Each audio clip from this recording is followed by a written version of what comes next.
नमस्कार, आप देख रहे हैं प्रसारण न्यूज नेटवर्क। आइए नजर डालते हैं दाहोद जिले की बड़ी खबरों पर। अब खबर विस्तार से। दाहोद जिले के हिमाला गांव की 2.5 साल की बच्ची को सांस लेने में तकलीफ होने पर उसे अस्पताल ले जाने के बजाय राचरडा गांव में भोपा के पास ले जाया गया, जहां भोपा ने माता पिता के मना करने के बावजूद बच्ची के पेट पर गर्म लोहे की सलाख से दाग दिया, जिससे बच्ची की तबीयत और बिगड़ गई। बच्ची की मां ने इस मामले में भोपा के खिलाफ पुलिस में शिकायत कराई गई, जहां जैसा कि आधिकारिक तौर पर पता चला, दाहोद जिला बुनियादी शिक्षा के अभाव में शैक्षिक रूप से पिछड़ा होने के कारण जिले में अक्सर अंधविश्वास के भूत के प्रकट होने की खबरें हैं। कहीं डायन होने का आरोप लगाकर निर्दोष महिलाओं को प्रताड़ित किया जाता है, तो कहीं भूत प्रेत का साया बताकर भोपा द्वारा दाग दिया जाता है।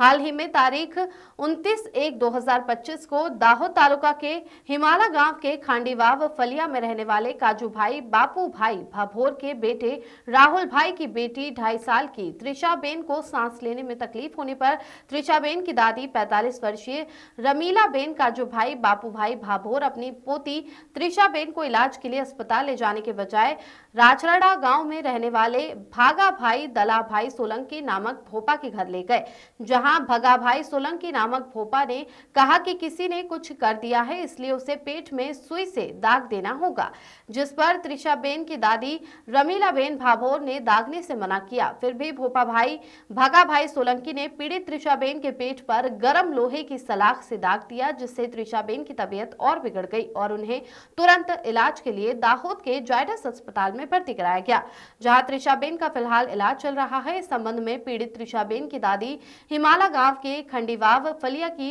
रमीला बेन राजूबाई बापू भाई भाभोर ने राचरडा गांव के भगा भाई दला भाई सोलंकी नामक भोपा के खिलाफ कतवारा पुलिस स्टेशन में शिकायत दर्ज कराई, जिसके बाद पुलिस ने इस मामले में भगा भाई सोलंकी नामक भोपा के खिलाफ बीएनएस धारा और बाल सुरक्षा अधिनियम 2015 की धारा 75 के तहत मामला दर्ज कर आगे की कार्यवाही शुरू कर दी है और भगा भाई दला भाई सोलंकी नामक भोपा की गिरफ्तारी की प्रक्रिया भी तेज कर दी गई है। इस घटना ने एक बार फिर समाज में व्याप्त अंधविश्वास और उसके कारण होने वाले नुकसान को उजागर किया है। ऐसी घटनाएं बार बार होती रहती है, फिर भी लोग कभी भी अंधविश्वास के भंवर में फंसे हुए दिखाई देते हैं। तो सवाल ये उठता है कि ऐसी घटनाएं कब रुकेंगी। બનાવની હકીકત એ પ્રકારની છે કે ગઈકાલે સાંજે એક મીડિયાના માધ્યમથી એવું ધ્યાનમાં આવ્યું હતું કે એક 3 થી 4 માસનું નાનું બાળક કે જેમને શરીર ઉપર ધામલા એટલે કે સોય દ્વારા જે ડામ પ્રકારનું કહી શકાય એ પ્રકારના આપ્યા હોવાની બાબત ધ્યાને આવી હતી। આ અન્વયે અમે તાત્કાલિક દવાખાનો સંપર્ક કરતા ત્યાંથી તો અમે ડિસ્ચાર્જ કરી આપ્યા હતા। એટલે કતવારાના હિમાલા ગામ કે જ્યાં મૂળ આ લોકો રહે છે ત્યાં જઈને પોલીસે પૂછતાછ હાથ ધરી હતી। તો એમાં જણાવ્યું હતું કે એમના બાળકને શ્વાસની અને શરદી ખાંસી લગતી બીમારી હોય, જેથી તેમણે રાછડા ગામના રહેતા ભગાભાઈ દલાભાઈનો સંપર્ક કર્યો હતો ને ત્યાં ગયા હતો। તો ત્યાં તેમને જે પાતળી સોય આવે છે સોય દ્વારા ગરમ સોય કરી અને બાળકના શરીર ઉપર ધામલા દેવડાવ્યા હતા એમની પરંપરાગત માન્યતાઓને કારણે। જે બાદ પણ બાળક સારું નહીં થતા એમને દવાખાને લાવવામાં આવ્યા હતા અને દવાખાને એમની સારવાર કરતા દવાખાને એમને રાહત થતા એમને ડિસ્ચાર્જ કર્યા હતા। આ અન્વયે ભારતીય ન્યાય સંહિતાની કલમ તથા ચાઇલ્ડ પ્રોટેક્શન એક્ટ જે બાળકોના વેલફેર માટેનો એક્ટ છે, જ્યુવેનાઇલ એક્ટ છે, એ અંતર્ગતની કલમો હેઠળ ગુનો દાખલ કર્યો છે અને જે ભગાભાઈ દલાભાઈ કરીને જે એક્યુઝ છે આમાં એમને રાઉન્ડ અપ કરવામાં આવેલા છે।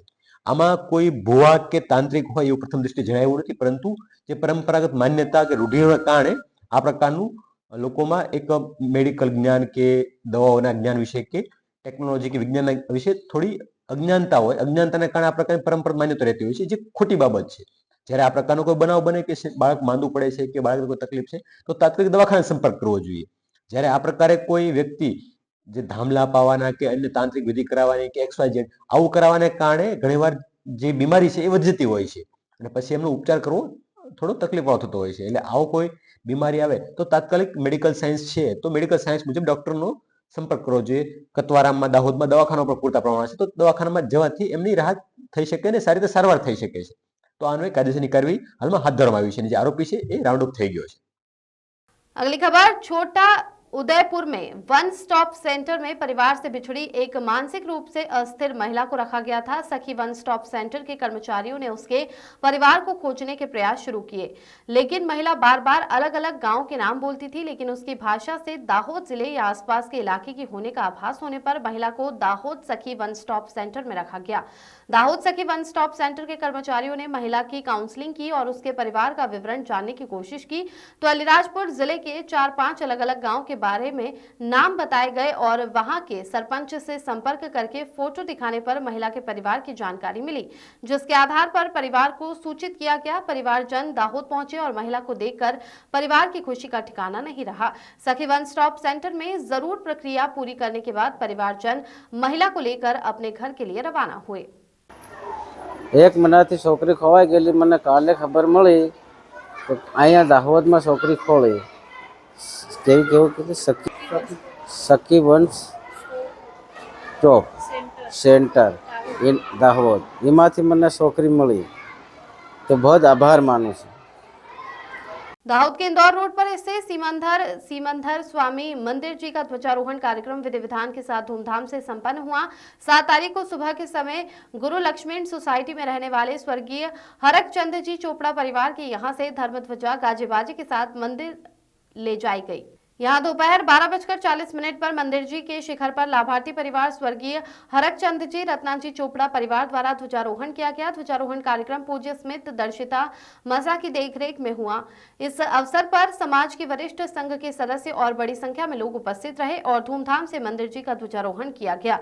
धर स्वामी मंदिर जी का ध्वजारोहण कार्यक्रम विधि विधान के साथ धूमधाम से संपन्न हुआ। 7 तारीख को सुबह के समय गुरु लक्ष्मण सोसाइटी में रहने वाले स्वर्गीय हरक चंद चोपड़ा परिवार के धर्म ध्वजा गाजे बाजे के साथ मंदिर जी लगाई गई। इस अवसर पर समाज के वरिष्ठ संघ के सदस्य और बड़ी संख्या में लोग उपस्थित रहे और धूमधाम से मंदिर जी का ध्वजारोहण किया गया। नीलम शेठ की रिपोर्ट।